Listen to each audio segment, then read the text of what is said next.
So, I want to make a follow-up video to my last video. I recently got my 6-month TRT blood work back. My total testosterone dropped to 92. That's critically low. The mistake I made was for 2 months straight, I was applying my scrotal cream in the morning only. My doctor had advised me that he felt it would be more beneficial for me to apply morning only because it would follow more of a normal trend of a peak of testosterone and a trough, meaning a spike and a drop. Problem is, I was spiking too high and dropping too low. So the morning of my blood test, I essentially, for 2 months straight, was missing a night dose. And the morning of my blood test, I also missed my morning dose. So my testosterone tanked to 92. Now the ironic thing is that I didn't feel horrible. I didn't feel terrible. Life stressors got in the way. It was been obviously arguing with the wife more because of COVID, working in healthcare, blah, blah, blah. But the morning of my blood test was the start of a change in routine with what I'm eating. I'm decreasing the amount of carbs. I've recently lost about 15 pounds. So I had other factors that were helping me feel okay. From what I've learned from this experience is that if you're using cream on your scrotum, apply it twice a day. You want to keep those levels more consistent on a higher basis than spike them up too high and drop them too low. So my dosage changed from 200 milligrams morning only to 100 milligrams morning, 100 milligrams at night. Now, those numbers seem high at 100 milligrams twice a day. Truth is, using the cream, you really only absorb about 20%, right? It's a lower number. You're not getting 100% of the milligrams of testosterone because the truth is your body breaks it down, right?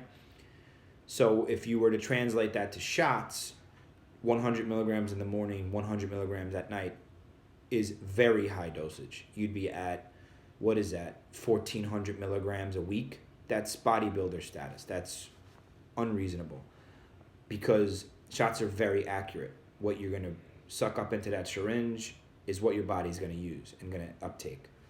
So the concept of using the cream is you're overloading yourself because in reality you're only absorbing about 20%. So I opted to go with the cream because cream is to me more convenient, less invasive, and I could try to stay more consistent with it. I give shots all day as a nurse. It's not something I just wanted to do to myself. If at some point the cream becomes ineffective, then I will switch to shots. Now, I was not using the cream properly. That's why my numbers have tanked so low. I have now switched from a Versa-based cream to something called an Atrevis-based cream. Atrevis is said to be a little bit more aggressive as far as uptake. And I've now been on that just for about 4 or 5 days, and I feel great. So Atrevis seems to be the, as far as symptoms, the application base that works best for me. But it's trial and error, right? At my highest point of testosterone cream usage, my testosterone total was 985 and my free testosterone was 40. So that's great. As you'll learn, estrogen becomes really less important when it comes to the higher number. Low estrogen is not good because estrogen is very cerebral protective, prostate protective, and is a big factor in your libido and erection strength. So try to unthink and unremember what you might know of estrogen being this female hormone and being bad. I encourage you, do research, listen to the intelligent people when it comes to TRT. Estrogen is not bad. You want essentially high estrogen and high testosterone. Real quick, men are at higher chance of heart disease because of low levels of estrogen. There's a direct correlation. Men into their 40s and 50s have lower estrogen, so estrogen is cardioprotective. How many 18-year-old men are dying from CHF, congestive heart failure or heart attacks? Not many, because testosterone and estrogen are high. So essentially that's what you want to go for.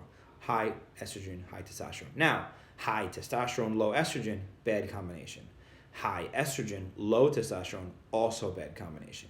Essentially, wanting to keep them both high is where you should feel the best and have cerebral and cardio and prostate protection.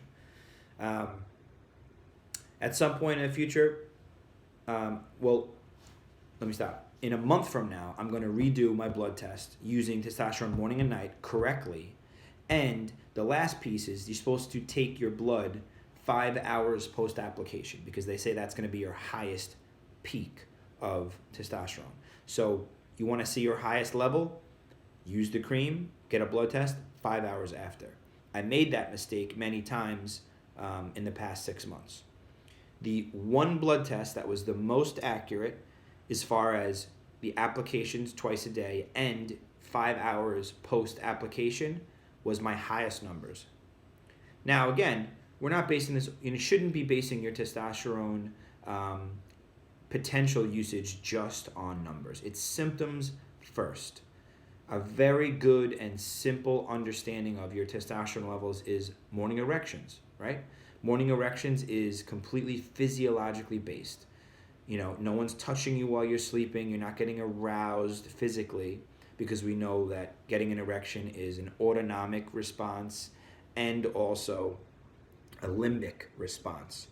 So meaning that if you're standing there and someone is touching you, that's a physical response. You could get an erection. But physiologically, when you're sleeping, that's really the only system controlling your erection. So hormones play a very big part in what you're thinking and what you're feeling. So when you sleep and you wake up with a morning erection, it's a good thing. That is a good indicator of having optimal hormone levels. So my assumption is that if you're seeking out information about TRT is that you're lacking in the erection department, because let me tell you, ever since starting TRT, I've been having way more frequent morning erections and firmer erections, which is ultimately one of the biggest reasons why people get on TRT. So I'm going to continue to make these videos. I'm going to do a follow-up in a month after changing creams and sticking to a more regimented and correct AM and PM dosage of testosterone. Thank you. Be safe.